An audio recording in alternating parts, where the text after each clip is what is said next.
Situation toujours catastrophique à Gaza, au moins 15 morts après des frappes israéliennes et la famine continue de faire des victimes. En Ukraine, la ville d'Odessa a été touchée par des frappes russes ce mercredi. Selon les autorités, au moins 5 personnes sont mortes. Le chef de l'AIEA s'est rendu en Russie pour discuter avec Vladimir Poutine de la sécurité de la centrale nucléaire de Zaporijia.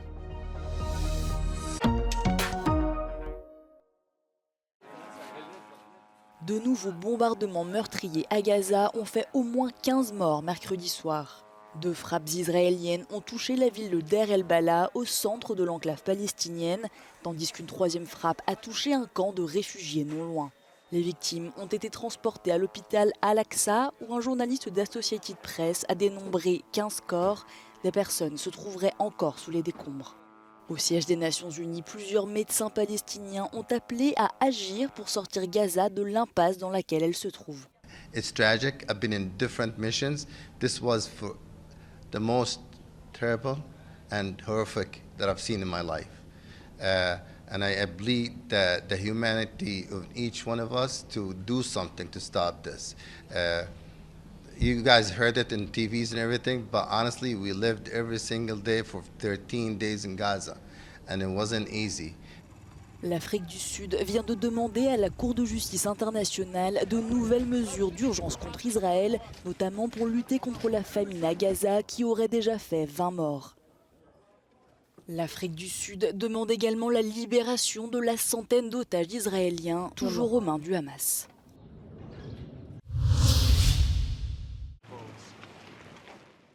En Ukraine, la ville portuaire d'Odessa a été touchée par des frappes russes ce mercredi.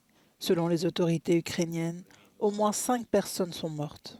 Alors que le président Volodymyr Zelensky et le premier ministre grec Kyriakos Mitsotakis y achevaient une visite.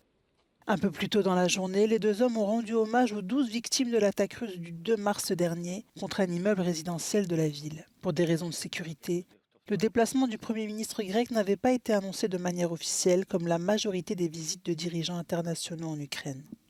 La présidente de la Commission européenne Ursula von der Leyen et le président du Conseil européen Charles Michel ont condamné l'attaque sur le réseau social X.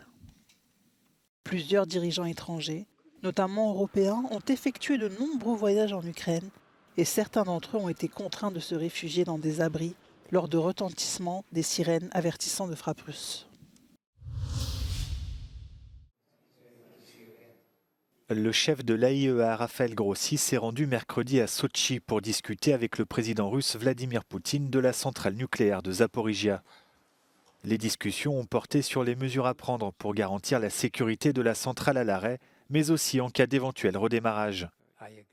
Depuis la prise de la centrale de Zaporijia par les forces russes au début de l'invasion de l'Ukraine, l'Agence internationale de l'énergie atomique a exprimé à plusieurs reprises son inquiétude. Si ces 6 réacteurs sont actuellement à l'arrêt, la plus grande centrale nucléaire d'Europe a toujours besoin d'électricité et de personnel qualifié pour faire fonctionner les systèmes de refroidissement. Raphaël Grossi, qui s'est rendu sur place le mois dernier, tente de maintenir le dialogue avec Russes et Ukrainiens.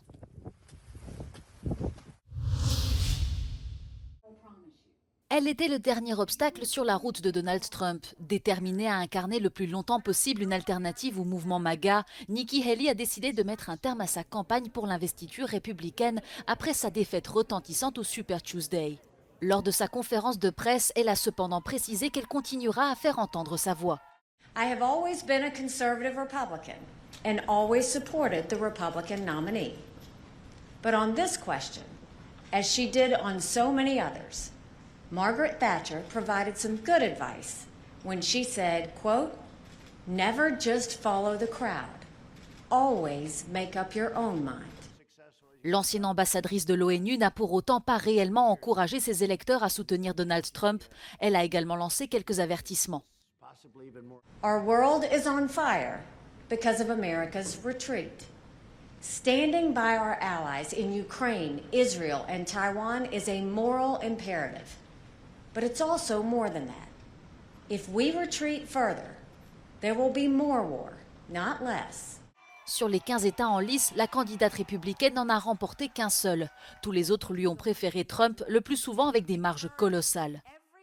Le milliardaire qui devrait être désigné comme candidat républicain lors de la convention du parti cet été et l'actuel président Joe Biden ont tous deux appelé les électeurs de Nikki Haley à les rejoindre. Haïti en proie au chaos. Les gangs contrôlent la majorité de l'île et le chef de l'un d'entre eux brandit des menaces de guerre civile si le Premier ministre ne démissionne pas. Ariel Henry, dirigeant par intérim depuis l'assassinat de l'ancien Premier ministre, est contesté aussi bien chez lui qu'à l'international. I urge the international community to act swiftly and decisively to prevent Haiti's further descent into chaos.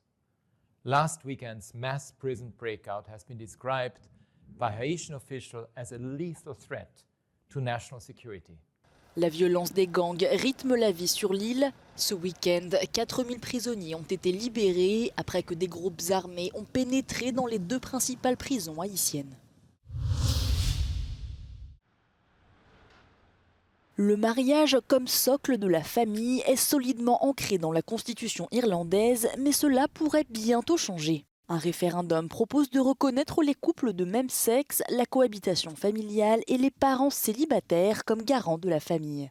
Un second référendum a quant à lui pour but de reconnaître les proches aidants. We in Labour are asking for a yes-yes vote on both referendums. On the family referendum, we want to see a yes vote to create a more inclusive definition of family beyond that just on marriage, because we know that recognises the reality of the wonderful diversity of family life in Ireland today. And on the care referendum, we want to vote yes to that, to delete the sexist and outdated language about women and mothers, and to replace it with a gender-neutral provision that for the first time will recognise and value care in our society.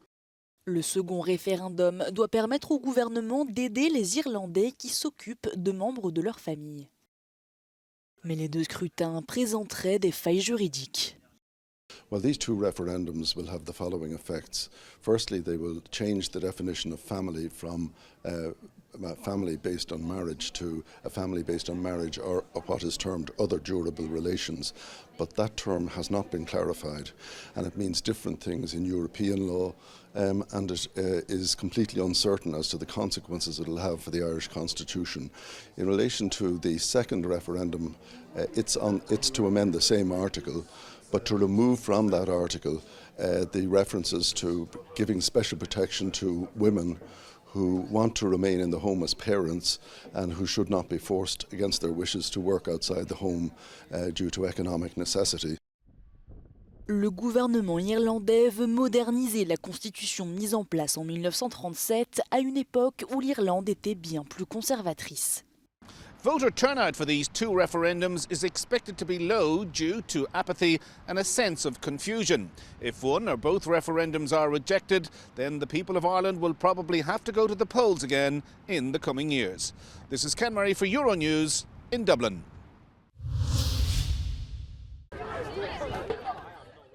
Depuis quelque temps, la Grèce est confrontée à un véritable défi avec la hausse des cas de harcèlement scolaire.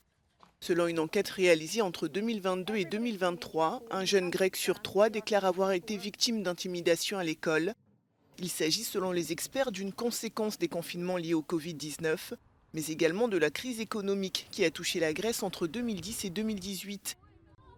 Pour lutter contre ce fléau, un comité présidé par cette professeure de criminologie est chargé d'élaborer une stratégie nationale. Υπάρχει μία αύξηση ποσοτική στα αδικήματα που διαπράττονται από ανηλίκους και μία ποιοτική διαφοροποίηση, δηλαδή διαπράττονται περισσότερο βία εγκλήματα. Όμως αυτή η αύξηση φαίνεται κυρίως από το 22 μέχρι 23, προφανώς επηρεάζεται από την πανδημία. Ωστόσο, εάν θέλουμε να αναλύσουμε τα βαθύτερα αίτια και τους λόγους αυτής της αύξησης, φοβάμαι ότι θα πρέπει να πάμε και λίγο πιο πίσω, κυρίως στην κρίση, η οποία κρίση για την Ελλάδα ήταν όχι μόνο οικονομική, ήταν και κοινωνική και αξιακή. Face à cette situation, de nombreuses initiatives ont vu le jour, des applications notamment pour permettre aux enfants victimes de harcèlement scolaire et de violence de pouvoir se confier à un adulte. Et parfois, même dans les cas les plus désespérés, ces démarches permettent d'éviter le pire, comme l'explique cette psychologue. Οι δύο περιπτώσεις που αυτά τα χρόνια, οι πιο δύσκολες ας το πούμε έτσι, ήταν περιπτώσεις όπου το παιδί, ο χρήστης της εφαρμογής, αποκάλυψε ότι έχει αυτοκαταστροφικές τάσεις. Από ό,τι μάθαμε, σώθηκαν και οι δύο περιπτώσεις αυτές που έχουν τύχει σε εμάς, δηλαδή το παιδί, που για καιρό μιλάει βέβαια με το σύμβουλο, αυτό δεν γίνεται τελευταία στιγμή, το παιδί αποκαλύπτει στο σύμβουλο ότι την τάδε μέρα έχω σκοπό να κάνω αυτή την πράξη κατά του εαυτού μου. Le gouvernement affirme avoir doublé le nombre de psychologues dans les écoles. Une loi adoptée en 2023 prévoit également de former les enseignants à cette problématique. Situé dans le quartier juif d'Amsterdam, le musée de l'Holocauste se prépare à ouvrir ses portes dans quelques jours.